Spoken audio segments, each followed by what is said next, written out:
지난주에 월가에서 레포트 하나가 나왔습니다. 뱅크 오브 아메리카의 마이클 하트넵.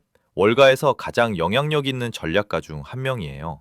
이 사람이 고객들에게 보낸 레포트에 이런 문장이 있었습니다. 2026년 자산 가격의 움직임이 2007년 중반에서 2008년 중반까지의 패턴과 불길할 정도로 유사하다. 당연히 뉴스들이 난리가 났죠. 2008년 금융위기 재현, 대공황이 온다. 이런 헤드라인이 쏟아졌습니다. 근데요, 이 경고의 진짜 메시지는 2008년이 다시 온다가 아니에요. 하트넷이 이 비교를 꺼낸 이유가 따로 있거든요. 그걸 오늘 같이 따라가 보겠습니다. 자, 시작하기 전에 숫자 4개를 먼저 보여드릴게요. 하트넷이 레포트에서 제시한 트리거 레벨입니다. 첫 번째, S&P 500 지수 6600 이하. 두 번째, 유가 배럴당 100달러 초과. 세 번째, 달러 인덱스 100 돌파. 네 번째, 30년 만기 미국 국채 금리 5% 초과. 지금 이 숫자들이 어디 있냐면요. S&P 500은 6,699, 아직 1% 정도 여유가 있어요. 브렌트유는 102달러, 이미 넘었습니다. 달러 인덱스 100.1, 이미 터치했어요. 30년물 금리 4.88%, 아직 안 넘었지만 가깝습니다. 4개 중 3개가 이미 걸렸거나 터치했어요. 이 숫자들을 기억해 두세요. 영상이 끝날 때쯤이면 왜 이 숫자들이 그 위치에 있는지 감이 오실 겁니다.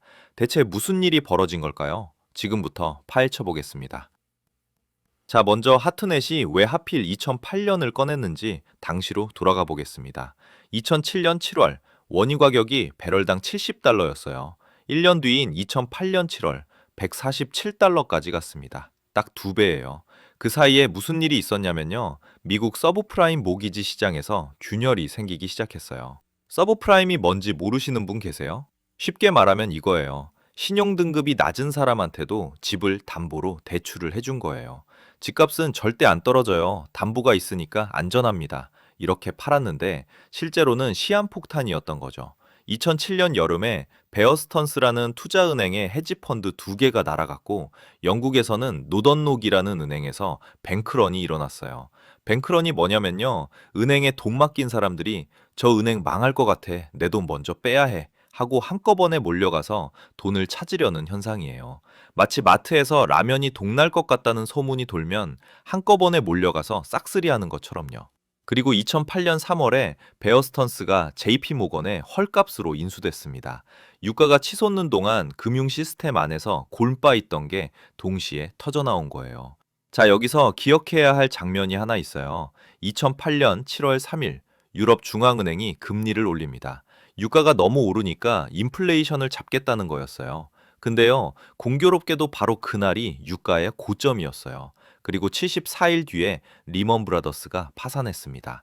유럽 중앙은행은 금리를 올린 지 얼마 안 돼서 급하게 3.25%포인트를 내려야 했어요. 유가는 40달러까지 곤두박질 쳤고요. 하트넷은 이걸 역사상 최악의 정책 실수 중 하나라고 불러요. 근데 여기서 한 가지는 짚고 가야 합니다. 당시 유럽 중앙은행 입장에서는요, 유가가 147달러를 향해 치솟고 있었고, 인플레이션 압력이 현실이었어요. 그 시점에서 금리를 올린 게 비합리적이었다고 단정하기는 어렵습니다. 문제는 유가 너머에 훨씬 더 큰 신용 위기가 오고 있었는데, 유가에만 시야가 고정됐다는 거예요. 하트넷이 이 이야기를 지금 꺼낸 이유가 바로 여기 있습니다. 자, 지금 벌어지고 있는 일을 볼게요. 올해 초에 브렌트유가 60달러 되었어요. 지금 102달러입니다. 올해만 60% 넘게 올랐어요. 왜 이렇게 됐냐면요. 이란이 호르무즈 해협을 사실상 봉쇄했거든요. 호르무즈 해협이 어떤 곳이냐면요. 전 세계 원유 수출량의 약 20%가 이 해협을 통과해요. 비유를 들어볼게요. 서울에서 부산 가는 고속도로가 하나 있는데 그 도로가 막혀버린 거예요. 다른 길도 있긴 한데 훨씬 멀고 비싸거든요. 그러니까 물류비가 폭등하는 거죠. 미국 휘발유 가격도 12일 연속 올라서 갤런당 3달러 63센트가 됐어요. 전쟁 시작 전보다 22% 비싸졌습니다. 우리나라로 치면 기름값이 리터당 1,600원에서 2,000원으로 뛴 것과 비슷한 충격이에요. 근데요, 하트넷이 보는 유가 리스크는 우리가 보통 생각하는 것과 좀 달라요. 보통은 이렇게 생각하잖아요. 유가가 오르면 화살표 인플레이션이 올라가고, 화살표 연준이 금리를 못 내리고, 화살표 그래서 주식이 빠진다. 하트넷은 그게 아니라고 봅니다. 유가 상승의 진짜 리스크는 기업 실적이라는 거예요. 어떻게 연결되냐면요. 원유 가격이 오릅니다. 기업들 원가가 올라요. 원가가 오르면 마진이 줄어들죠. 마진이 줄면 주당 순이익이 내려가고 그게 주가를 끌어내리는 겁니다. 인플레이션 경로가 아니라 기업 실적 경로예요. 예를 들어 볼게요. 치킨집을 하는 사장님이 있어요. 기름값이 오르면 배달비가 올라요. 닭 가격도 오르고요. 근데 치킨 가격을 마음대로 올리기는 어렵잖아요. 손님이 떨어지니까요. 그러면 마진이 줄어드는 거예요. 치킨집이 돈을 덜 버는 게 주식시장에서 기업 실적이 깎이는 거랑 똑같은 구조입니다. 이 차이가 중요한 이유가 뭐냐면요. 시장 참여자 대다수가 유가 상승은 금리 문제라는 프레임에 갇혀 있으면 실제로 기업 실적이 깎이는 걸 늦게 반영하게 됩니다. 그러면 뒤늦게 충격이 한꺼번에 오는 거예요. 근데요, 여기서 끝이 아닙니다. 두 번째 축에서 벌어지는 일을 볼게요. 2008년에는 서브프라임 모기지가 도화선이었는데 지금 하트넷과 시장이 주목하는 건 사모대출, 프라이빗 크레딧이라는 시장입니다. 사모대출이 뭔지 모르시는 분 계세요? 쉽게 말하면 이거예요. 우리가 은행에서 대출 받잖아요. 그게 일반 대출이에요. 사모대출은 은행 대신에 블랙스톤, 아폴로, KKR 같은 사모펀드 회사들이 직접 돈을 빌려주는 거예요. 은행보다 금리가 높은 대신에 은행 규제를 덜 받거든요. 이 시장이 얼마나 커졌냐면요. 2020년에 5천억 달러였는데 2024년에 1조 8천억 달러가 됐습니다. 우리 돈으로 약 2,450조 원, 4년 만에 3배 넘게 불어난 거예요. 원래 이 시장은 연기금이나 국부펀드 같은 기관 투자자들의 영역이었어요. 돈을 8년, 10년 묶어두는 대신 높은 이자를 받는 구조였죠.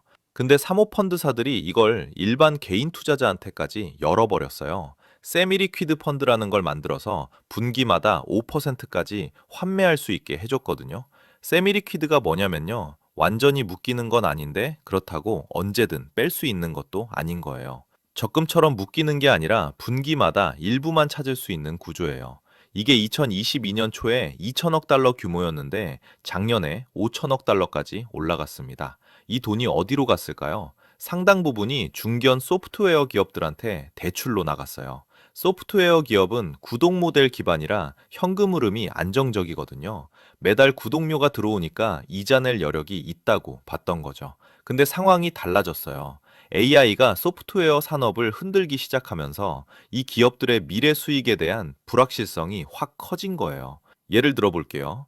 회사에서 직원 100명이 쓰던 HR 소프트웨어가 있었어요.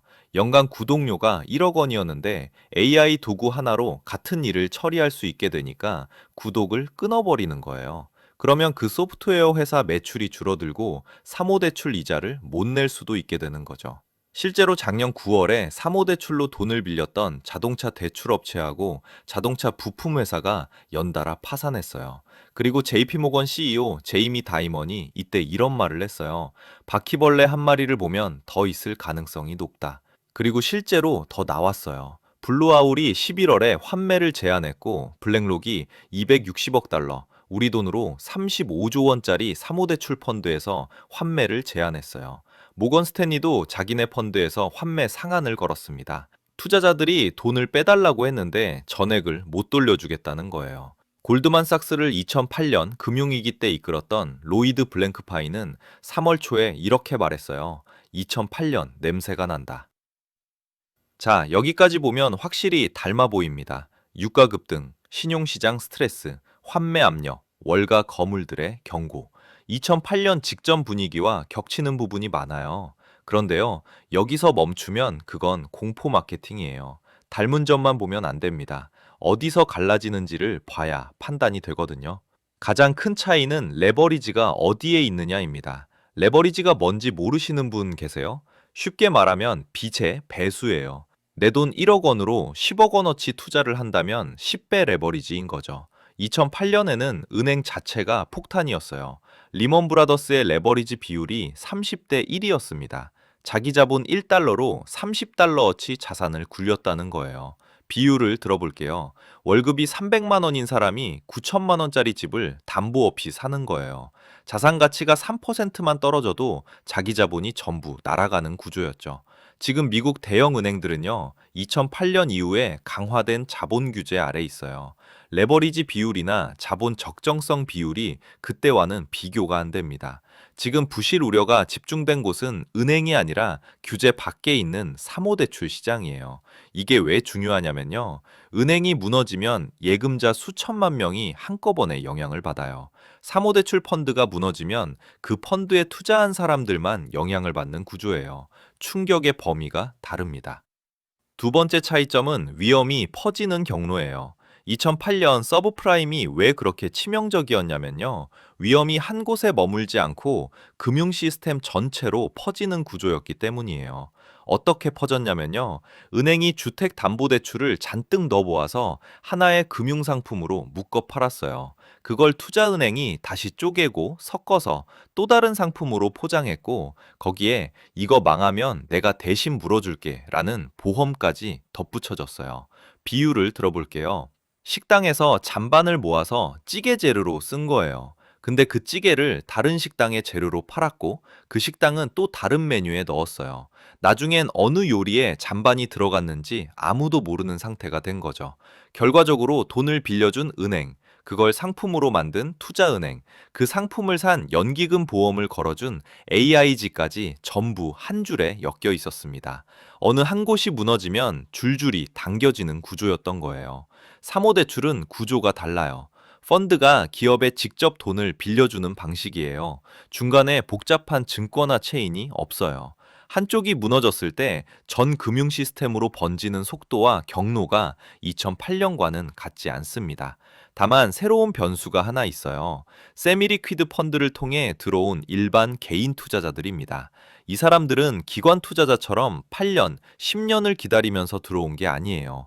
저금리 시기에 높은 수익률을 보고 들어온 거예요. 근데 지금 환경이 달라지니까 한꺼번에 빠지려 하고, 그러면 펀드가 환매 제한을 걸고, 환매 제한이 걸리면 더 불안해져서 더 빠지려 하고, 이 악순환이 지금 돌아가고 있는 거예요. 은행에 대한 뱅크런과 비슷한 구조가 사모대출 시장에서 펼쳐지고 있는 겁니다. 소챕터 3, 차이점 3, 금리 방향. 세 번째 차이점은 금리 방향이에요. 2008년에 연준은 금리를 올리고 있었어요. 위기가 터졌을 때 내릴 여력은 있었지만 방향 자체가 긴축이었습니다. 지금은요, 연방기금 금리가 이미 인하 사이클에 들어와 있어요.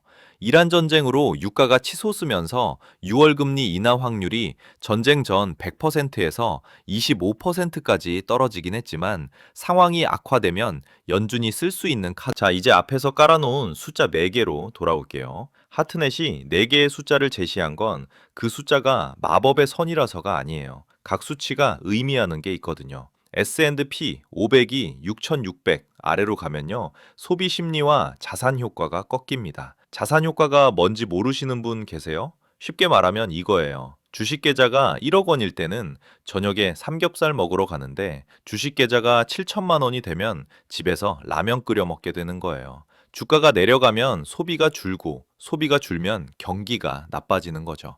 유가가 100달러를 넘으면요. 기업 마진이 직접적으로 훼손됩니다. 아까 치킨집 비유로 설명드렸죠. 기름값이 오르면 기업 이익이 깎이는 거예요. 달러가 100을 넘으면요. 글로벌 유동성이 줄어듭니다. 달러가 강해지면 신흥국들이 힘들어요. 우리나라도 마찬가지예요. 달러 강세면 원화 약세고 원화 약세면 수입 물가가 오르는 거거든요.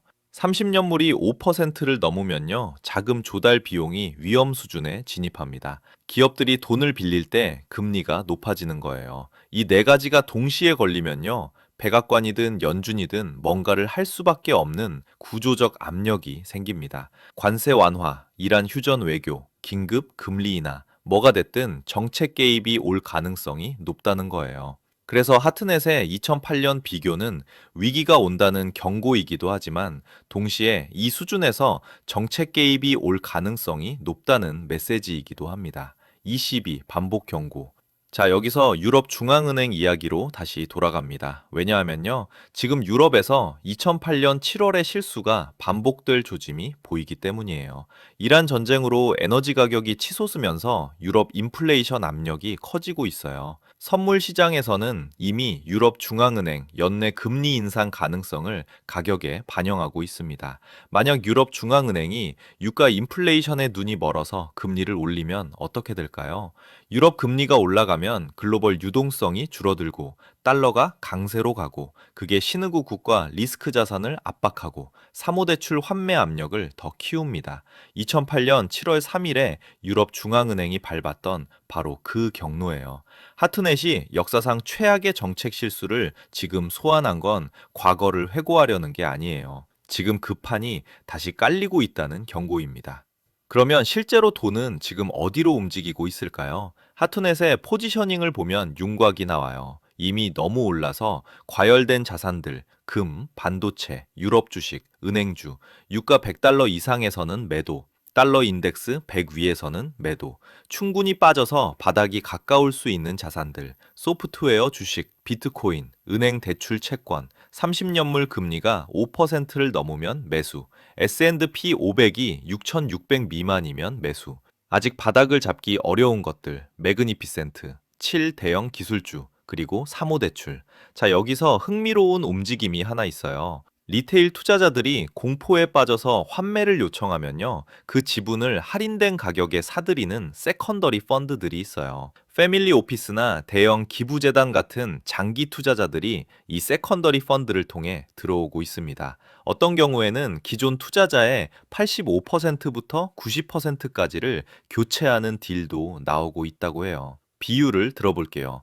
아파트 단지에서 화재가 났다는 소문에 주민들이 급하게 집을 던지는 거예요. 근데 전문 부동산 투자자는 그때 싸게 사들이는 거죠. 공포에 질린 쪽이 팔고 기회를 보는 쪽이 사는, 위기 때마다 반복되는 돈의 이동입니다. 자, 결국 이렇게 됩니다. 2008년과 지금 유가 급등과 신용 스트레스라는 같은 재료가 테이블 위에 올라와 있는 건 맞아요. 하지만 그 재료를 다루는 조건이 다릅니다. 은행 레버리지가 아니라 사모대출의 부실이 집중돼 있고, 증권화 체인이 아니라 직접 대출 구조이고, 금리 인상 국면이 아니라 인하 사이클이고, 정책 개입의 트리거가 이미 눈앞에 와 있습니다. 물론 아무도 몰라요. 이게 어디까지 갈지, 정책 개입이 얼마나 빠르게 올지, 사모대출 환매 압력이 어느 수준에서 멈출지 확실하게 아는 사람은 없습니다. 다만 제가 말씀드릴 수 있는 건 이거예요. 닮았다 해서 멈추면 공포고, 어디서 갈라지는지까지 보면 그게 판단입니다.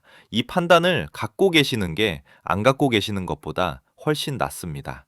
그렇다면 우리는 뭘 해야 하냐고요? 세 가지만 말씀드릴게요. 첫 번째, 지금 매 포트폴리오에서 확인할 것. 연금, 레버 카운트, 변액 보험 안에 사모대출이나 사모펀드 비중이 얼마나 되는지 한 번은 꼭 확인해 보세요. 상품 설명서에 대체 투자, 비유동성 자산이라고 써 있으면 환매 조건이 뭔지 꼭 보셔야 합니다. 분기에 5%만 찾을 수 있다는 조건이라면 급할 때 못 찾는 돈이에요. 두 번째, 트리거 레벨 4개를 모니터링 하세요. S&P 500, 6,600, 유가 100달러, 달러 인덱스 100, 30년물 금리 5%. 이 4개가 동시에 걸리면 시장에서 뭔가 큰일이 일어날 가능성이 높아요. 그때 당황하지 말고 미리 시나리오를 생각해 두는 게 중요합니다. 세 번째, 공포에 먼저 팔지 마세요. 역사적으로 위기 때마다 공포에 질려서 팔았다가 나중에 기회를 놓친 사례가 훨씬 많았어요. 물론 손절이 필요한 경우도 있어요. 하지만 구조를 이해하고 팔아야지 뉴스 헤드라인 하나 보고 팔면 안 됩니다. 오늘 영상을 한 문장으로 정리하면 이겁니다. 2008년과 닮은 건 맞다. 하지만 어디서 갈라지는지를 봐야 공포가 아니라 판단이 된다. 월가가 2008년을 꺼낸 건 겁을 주려는 게 아니에요. 지금 어떤 트리거들이 임박했고 정책 당국이 언제 움직일지를 가늠하려는 거예요. 오늘 이 영상을 보신 여러분은 적어도 헤드라인만 보고 패닉셀을 하는 상황은 피하실 수 있게 됐습니다. 이런 흐름을 계속 같이 추적하고 싶으시면 보통의 경제야 구독과 좋아요 부탁드립니다. 알림까지 켜두시면 다음에 시장이 움직일 때 빠르게 찾아뵙겠습니다. 그리고 댓글로 이것만 남겨주세요. 지금 2008년이 다시 온다고 보시나요? 아니면 조건이 달라서 다르게 흘러갈 것 같으신가요? 여러분의 생각이 궁금합니다. 다음 영상에서 또 만나요. 감사합니다.